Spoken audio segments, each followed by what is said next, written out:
اس حدیث کو ذرا غور سے سننے کی ضرورت ہے۔ فرمایا کن عالمن کہ عالم بن جاؤ۔ عالم تو جانتے کس کو کہتے ہیں؟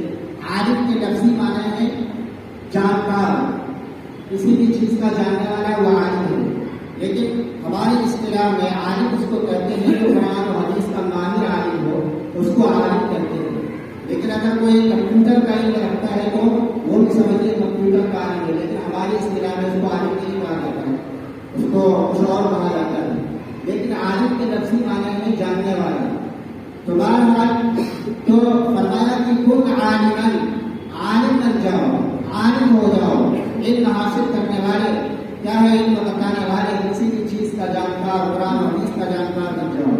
اس کے بعد آگے فرمایا اگر عالم نہیں بن سکتے، فرمایا متعلمن، کن عالمن او متعلمن، اگر عالم نہیں بن پائے متعلم بن جاؤ۔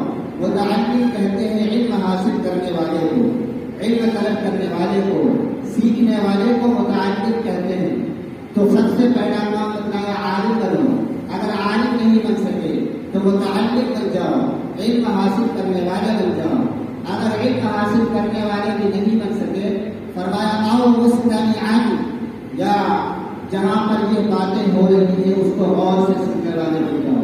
مستمع کہتے ہیں کسی بھی چیز کو بالکل دھیان سے سننا، غور سے سننا، پوری توجہ سے سننا، اس کو کہتے ہیں مستمعن۔ مستمع او مستمعن، جہاں علم کی بات ہو رہی ہے، جہاں قرآن و حدیث کی بات ہو رہی ہے، اس کو بالکل دھیان سے سننے والے بن جاؤ، غور سے سننے والے بن جاؤ۔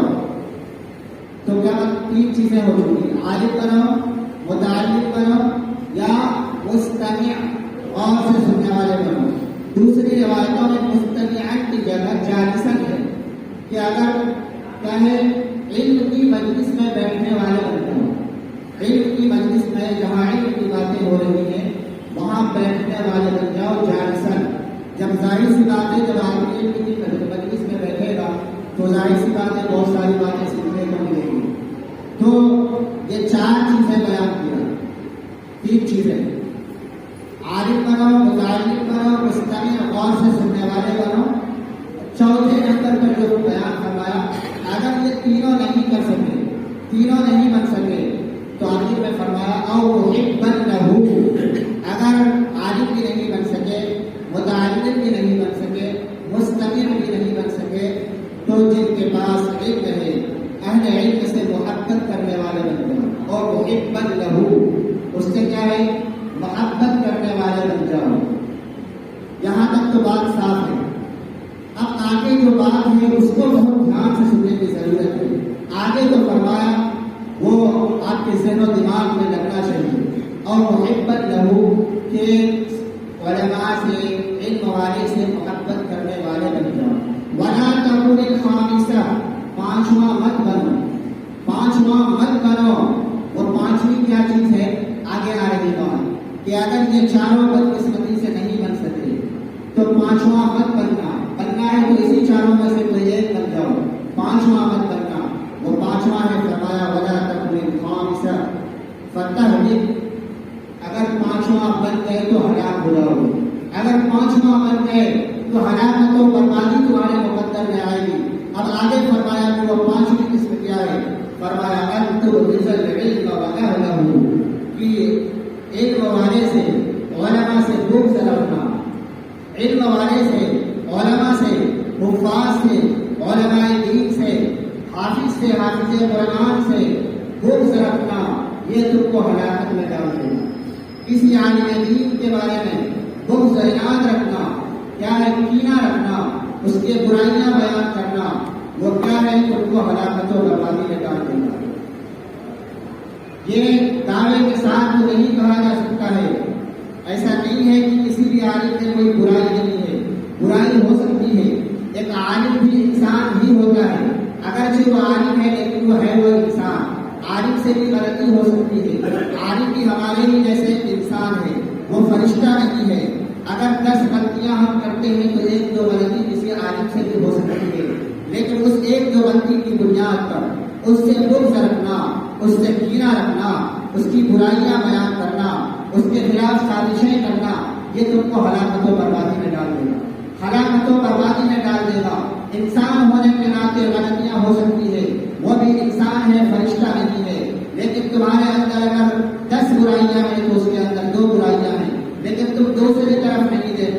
کہ اس کے زبان سے قال اللہ قال الرسول، اللہ اس کے رسول کی باتیں بھی تو نکلتی ہیں، قرآن و حدیث کی بھی تو باتیں نکلتی ہیں، وہ لوگوں کو دین بھی تو سکھاتا ہے، وہ لوگوں کو مسائل بھی تو بتلاتا ہے، وہ لوگوں کو قرآن بھی تو سکھاتا ہے۔ اگر کسی عالم دین نے کسی کو ایک حرف قرآن کو قرآن کا سکھا دیا تو پوری زندگی وہ اس کا احسان کا بدلہ نہیں ادا کر سکتا، پوری زندگی اس کے خاتے میں کیا ہے ثواب لکھا جاتا رہے گا۔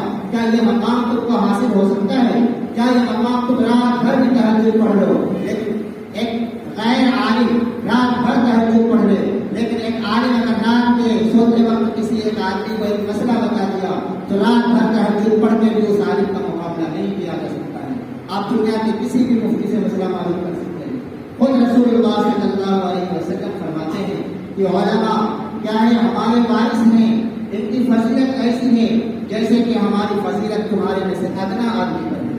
میرے محترم رسول اور دوستو، ان باتوں کو سمجھنا چاہیے۔ تو بہرحال ہماری تقریر کا اور اس حدیث کا جو حدیث گزشتے ہفتے رہ گئی تھی اسی کا ترجمہ ہم نے آپ کے سامنے کیا ہے۔ اپنی طرف سے ہم نے کوئی بات اس میں نہیں ملائی ہے۔ میرے محترم بزرگ اور دوستو، یہ 3-4 چیزیں اس حدیث میں ذکر ہے، باقی جو 5ویں قسمت بننے سے منع کیا گیا ہے وہ علماء سے بغض رکھنے سے منع کیا گیا ہے، کینہ رکھنے سے منع کیا گیا ہے۔ اب جب یہ بات ہو گئی کہ عالم بننا چاہیے، عالم بننا چاہیے، عالم ہونا چاہیے، لیکن ہم میں سے کتنے آدمی ہیں جو اپنے بچوں کو عالم بنانا چاہتے ہیں؟ ہمارے ذہن و دماغ میں یہ بات رہتا ہے کہ اگر بچہ عالم بن گیا تو کہاں سے کھائے گا، اگر بچہ عالم بن گیا تو کہاں سے پہنے گا، یہ 8-10 ہزار کی سیلری پر کہاں سے کام چلے گا، اگر انجینئر بن جائے گا تو یہ جو ہے 30-40 ہزار کی سیلری پائے گا، اگر ایک عالم دین بن گیا تو 8-10 ہزار میں کیسے گزارا ہوگا۔ اللہ کا شکر و احسان ہے کہ اللہ رب العزت والجلال عالم دین کی زندگی میں ایک سکون بھی دیتے ہیں، ایک نورانیت بھی دیتے ہیں۔ میں آپ کے سامنے بحیثیت ایک عالم کے بیٹھا ہوں، کیا ہمارے جسم پر کپڑے نہیں ہیں، کیا ہمارا چہرہ خراب ہے؟ میں آپ کے سامنے ایک عالم کی حیثیت سے، ایک خطیب کی حیثیت سے بیٹھا ہوں، کیا ہمارا کپڑا آپ کے کپڑے سے کم ہے؟ کیا ہمارا چہرہ آپ کے چہرے سے کم ہے؟ آپ پیچھے رہتے ہیں، آپ پیچھے رہتے ہیں، لیکن ایک عالم کو آگے بڑھاتے ہیں، آپ پیچھے بیٹھے ہوئے ہیں۔ ایک ادنا آدمی کو آپ نے جو آپ سے عمر میں بھی کم ہے، تجربے میں بھی کم ہے، بہت ساری چیزوں میں مالداری میں کم ہے، پیسے میں کم ہے، بہت ساری چیزوں میں کم ہے، لیکن آپ پیچھے ہیں، ایک عالم کو آپ نے اوپر بٹھایا ہے، ایک عالم کو آپ آگے کرتے ہیں۔ یہی اس کا مطلب ہے کہ اس کو عزت اللہ رب العزت والجلال دیتا ہے، ہم نہیں دیتے۔ ہم چاہے جتنا ذلیل کرنا چاہیں کر لیں، لیکن اللہ کی طرف سے عزت ملتی ہے، اور ایسی عزت ملتی ہے کہ پوری دنیا میں کر کے اس کو ذلیل کرنا چاہے نہیں کر سکتا ہے۔ میرے محترم بزرگ اور دوستو، اس وجہ سے آج کے دور میں ضرورت ہے کہ علماء کی قدر کیا جائے، اور اس بات کا کیا ہے عہد کیا جائے کہ ہم بھی اپنے بچے کو عالم بنائیں گے، ہم بھی اپنے بچے کو عالم بنائیں گے۔ کیا ہم بھی اپنے بچے کو قرآن اور حدیث کا سکھانے والا، سیکھنے والا بنائیں گے؟ حدیث میں فرمایا گیا خیرکم من تعلم القرآن وعلمہ، کہ تم میں سے سب سے بہتر آدمی وہ ہے جو قرآن سیکھتا ہے اور سکھاتا ہے۔ ایک حدیث میں ہے اذا مات الانسان انقطع عنه عمله الا من ثلاثة او صدقة جاریہ او علم ينتفع به او ولد صالح يدعو له، کہ جب انسان مر جاتا ہے نیکی نہیں کر سکتا، نماز نہیں پڑھ سکتا، روزے نہیں رکھ سکتا، لیکن وہ کام کر سکتا ہے جو انہوں نے اپنے پیچھے چھوڑا ہے، مر جانے کے بعد کچھ چیزیں کام آتی ہیں، ان میں سے صدقہ جاریہ ہے۔ دوسرا ہے او علم ينتفع به، کہ ایسا علم چھوڑا ہو کہ جس سے نفع پہنچے۔ مثال کے طور پر ایک آدمی بن گیا، انہوں نے کسی بچے کو حافظ بنایا تھا، اب وہ بچہ جب تک زندہ رہے گا قرآن کی تلاوت کرتا رہے گا، اس کو ثواب ملتا رہے گا۔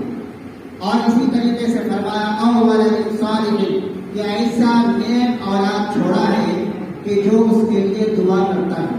یعنی آدمی مر گیا، باپ مر گیا، بیٹا اگر نیک ہوگا تو مرنے کے بعد باپ کے لیے دعا کرے گا تو وہ دعا اس کو پہنچے گی۔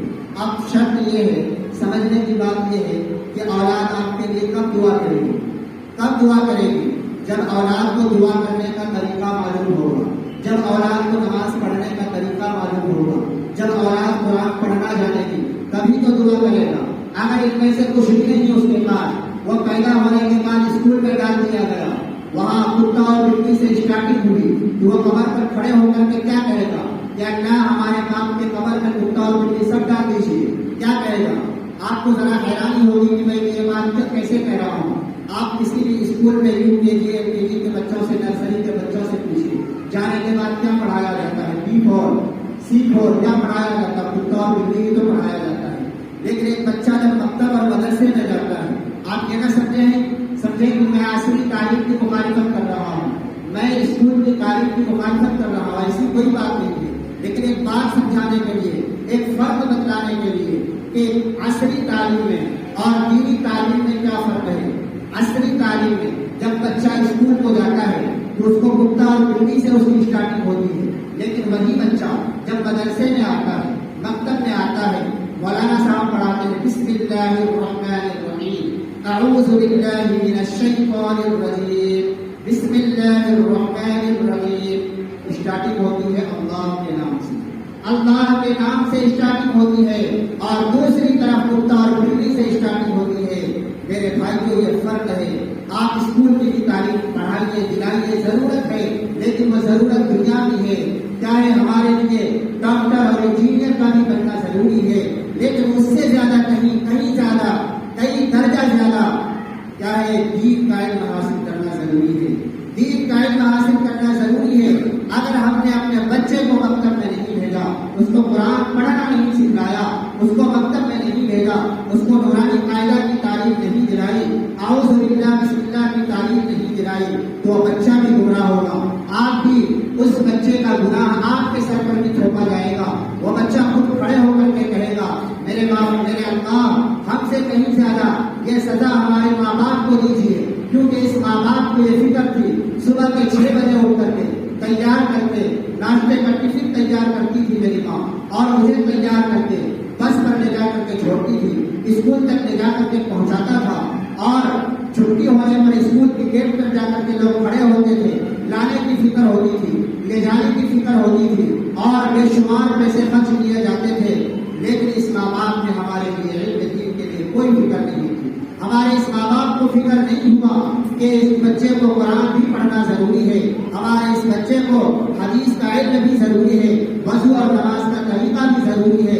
اس وجہ سے میرے محترم مسلمانوں اور دوستوں، وقت ہو چکا ہے اس عہد کے ساتھ اٹھیں کہ ہم انشاءاللہ اپنے بچوں کے لیے دینی تعلیم کا بھی انتظام کریں گے، دینی تعلیم کا بھی انتظام کریں گے۔ بہت بڑا رویہ ہے، خوب ماں باپ جو ہے خوب پیسے خرچ کر رہے ہیں اسکول میں بچوں کے لیے، کیا ہے تقریباً سالانہ فیس 40-40 ہزار ایک بچے کا پڑھ رہا ہے، کیا ہے ٹیوشن فیس، ڈریس کا فیس، کتاب اور پینسل، ساری چیزیں اسکول سے لیں، اسکول سے لینے کے بعد بھی پڑھائی کے لیے ٹیوشن کیجیے۔